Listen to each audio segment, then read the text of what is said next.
Hi friends, Sujata ಬಿದ್ರೆ YouTube ಚಾನಲ್ಗೆ ಸ್ವಾಗತ. ಬನ್ನಿ, ಇವತ್ತು ತುಂಬಾ ಡಿಫ್ರೆಂಟ್ ಆಗಿ ಈಸಿಯಾಗಿ ಬ್ಯಾಚುಲರ್ ಸಹನು ಮಾಡ್ಕೋಬಹುದು. ಅದೇನಂದ್ರೆ ಬೆಂಡಿಕಾಯಿ ಗ್ರೇವಿ. ಸೊ ಬೆಂಡಿಕಾಯಿನಲ್ಲಿ ತುಂಬಾ ಆರೋಗ್ಯಕರವಾದ ಗುಣಗಳಿದೆ. ಬೆಂಡಿಕಾಯಿನಲ್ಲಿ ತುಂಬಾ ಡಿಫ್ರೆಂಟ್ ಆಗಿ ರೆಸಿಪಿ ಮಾಡಬಹುದು. ಅದರಲ್ಲಿ ಇವತ್ತು ಮಾಡೋ ರೆಸಿಪಿ ತುಂಬಾ ಟೇಸ್ಟಿ ಆಗಿರುತ್ತೆ. ಒಂದ್ಸಲ ಮಾಡಿದ್ರೆ ಮತ್ತೆ ಮತ್ತೆ ಮಾಡ್ತಾ ಇರ್ತೀರಾ.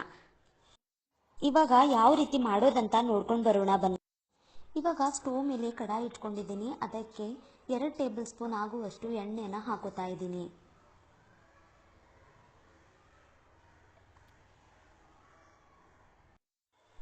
ಟೂ 250 ಗ್ರಾಮ್ ಆಗುವಷ್ಟು ಬೆಂಡೆಕಾಯಿ 1 ಇಂಚಿಗೆ ಕಟ್ ಮಾಡಿ ಇಟ್ಕೊಂಡಿದ್ದೀನಿ.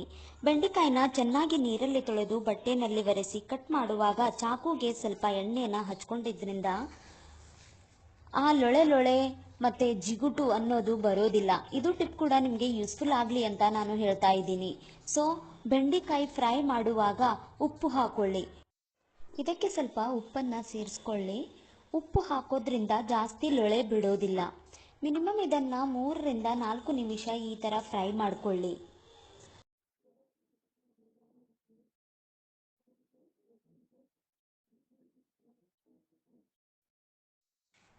ಇವಾಗ ನೋಡಿ, ಇವಾಗ ಚೆನ್ನಾಗಿ ಫ್ರೈ ಆಗಿದೆ.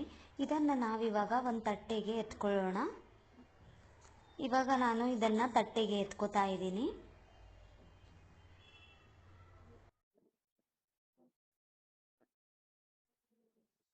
ತಟ್ಟೆಗೆ ಎತ್ಕೊಂಡಾದ ನಂತರ ಅದೇ ಬಾಣಲಿನಲ್ಲಿ ನಾವು 1 ಟೇಬಲ್ ಸ್ಪೂನ್ ಎಣ್ಣೆನ ಹಾಕೊಳ್ತಾ ಇದ್ದೀನಿ. 1 ಟೇಬಲ್ ಸ್ಪೂನ್ ಎಣ್ಣೆನ ಹಾಕೊಂಡಾದ್ಮೇಲೆ ಅದು ಸ್ವಲ್ಪ ಬಿಸಿ ಆದಮೇಲೆ ಅದಕ್ಕೆ ನಾನು 1/2 ಟೇಬಲ್ ಸ್ಪೂನ್ ಜೀರಿಗೆನ ಹಾಕೊಂಡಿದ್ದೀನಿ. ಅದಾದಮೇಲೆ ಇವಾಗ ನಾನು 2 ಮೀಡಿಯಮ್ ಸೈಜ್ ಈರುಳ್ಳಿನ ಕಟ್ ಮಾಡಿಟ್ಕೊಂಡು ಚೆನ್ನಾಗಿ ಚೂಪ್ ಮಾಡಿಟ್ಕೊಂಡಿದ್ದೀನಿ. ಅದನ್ನು ನಾನು ಚಿಕ್ಕ ಚಿಕ್ಕದಾಗಿ ಕಟ್ ಮಾಡಿ ಹಾಕೊಳ್ತಾ ಇದ್ದೀನಿ. ಈ ಥರ ಹಾಕೊಂಡಿದ್ರೆ ನಮಗೆ ಗ್ರೇವಿ ತುಂಬ ಚೆನ್ನಾಗಿ ಬರುತ್ತೆ. ಇವಾಗ ಇದನ್ನು ಚೆನ್ನಾಗಿ ಫ್ರೈ ಮಾಡ್ಕೊಳ್ಳಿ. ಇಲ್ಲಿ ನಾನು ಟೊಮ್ಯಾಟೊ ಹಾಕೋದನ್ನು ವಿಡಿಯೋ ಮಿಸ್ ಆಗಿದೆ. ಸೊ ಟೊಮ್ಯಾಟೊ ಕೂಡ ಚಿಕ್ಕ ಚಿಕ್ಕದಾಗಿ ಕಟ್ ಮಾಡಿಕೊಂಡು ಈ ಥರ ಸೇರಿಸ್ಕೊಂಡು ಚೆನ್ನಾಗಿ ಫ್ರೈ ಮಾಡಿಕೊಳ್ಳಿ. ಈ ಥರ ಚೆನ್ನಾಗಿ ಫ್ರೈ ಮಾಡ್ಕೊಂಡಾದ್ಮೇಲೆ ಇದಕ್ಕೆ ನಾನು ಶುಂಠಿ ಬೆಳ್ಳುಳ್ಳಿ ಪೇಸ್ಟ್ 1 ಟೇಬಲ್ ಸ್ಪೂನ್ ಸೇರಿಸ್ಕೊಳ್ತಾ ಇದ್ದೀನಿ. ಇದು ಹಸಿ ಸ್ಮೆಲ್ ಹೋಗುವವರೆಗೂ ಚೆನ್ನಾಗಿ ಫ್ರೈ ಮಾಡಬೇಕು. ಫ್ರೈ ಮಾಡಿದಾದ ನಂತರ ಇದಕ್ಕೆ ನಾನು ಇವಾಗ 1 ಟೇಬಲ್ ಸ್ಪೂನ್ ಅರಿಶಿಣ ಮತ್ತು 1 ಟೇಬಲ್ ಸ್ಪೂನ್ ಗರಂ ಮಸಾಲ ಮತ್ತು 1 ಟೇಬಲ್ ಸ್ಪೂನ್ ಧನಿಯಾ ಪೌಡರನ್ನು ಸೇರಿಸ್ಕೊಳ್ತಾ ಇದ್ದೀನಿ. ಮತ್ತು ನಮಗೆ ಬೇಕಾಗುವಷ್ಟು ಖಾರನ ಸೇರಿಸ್ಕೊಳ್ಬೇಕು. ನಿಮಗೆ ಜಾಸ್ತಿ ತಿನ್ನೋರಾದರೆ ಖಾರ ಜಾಸ್ತಿ ಹಾಕ್ಕೊಳ್ಳಿ. ನಾನು ಇದಕ್ಕೆ 1 ಟೇಬಲ್ ಸ್ಪೂನ್ ಹಾಕ್ಕೊಳ್ತಾ ಇದ್ದೀನಿ. ಮತ್ತು ಅದೇ ರೀತಿ ರುಚಿ ತಕ್ಕಷ್ಟು ಉಪ್ಪನ್ನು ಸೇರಿಸ್ಕೊಂಡು ಇದನ್ನು ಚೆನ್ನಾಗಿ ಮಿಕ್ಸ್ ಮಾಡ್ಕೊಳ್ಬೇಕು. ಈ ಥರ ಚೆನ್ನಾಗಿ ಮಿಕ್ಸ್ ಮಾಡ್ಕೊಂಡಾದ್ಮೇಲೆ ಇವಾಗ ನಾನು ಇದಕ್ಕೆ ಸ್ವಲ್ಪ ಹುಣಸೆ ಹಣ್ಣನ್ನು ನೆನೆ ಹಾಕಿದ್ದೆ. ಆ ನೆನೆ ಹಾಕಿದ್ದ ಹುಣಸೆ ಹಣ್ಣನ್ನು ಸೇರಿಸ್ಕೊಳ್ತಾ ಇದ್ದೀನಿ.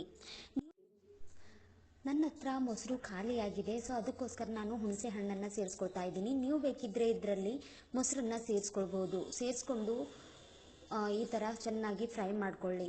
ಫ್ರೈ ಮಾಡ್ಕೊಂಡಾದಮೇಲೆ ಇವಾಗ ಸ್ವಲ್ಪನೇ ನೀರನ್ನು ಸೇರಿಸ್ಕೊಳ್ಬೇಕು. ಯಾಕಂದರೆ ನಮಗೆ ಗ್ರೇವಿ ಬೇಕಲ್ವಾ.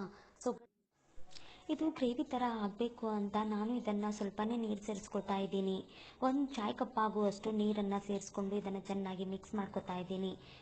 ಇದು ಒಂದು 30 ಸೆಕೆಂಡ್ ಬಿಟ್ಟಾದಮೇಲೆ ನಾವೇನು ಎತ್ತಿಟ್ಕೊಂಡಿದ್ದೀವಲ್ವ ಬೆಂಡೆಕಾಯಿ ಫ್ರೈಯನ್ನು ಮಾಡ್ಕೊಂಡಿದ್ದೀವಲ್ವ, ಆ ಫ್ರೈಯನ್ನು ನಾವು ಇದರಲ್ಲಿ ಹಾಕ್ಕೊಂಡು ಚೆನ್ನಾಗಿ ಮಿಕ್ಸ್ ಮಾಡ್ಕೊಳ್ಬೇಕು.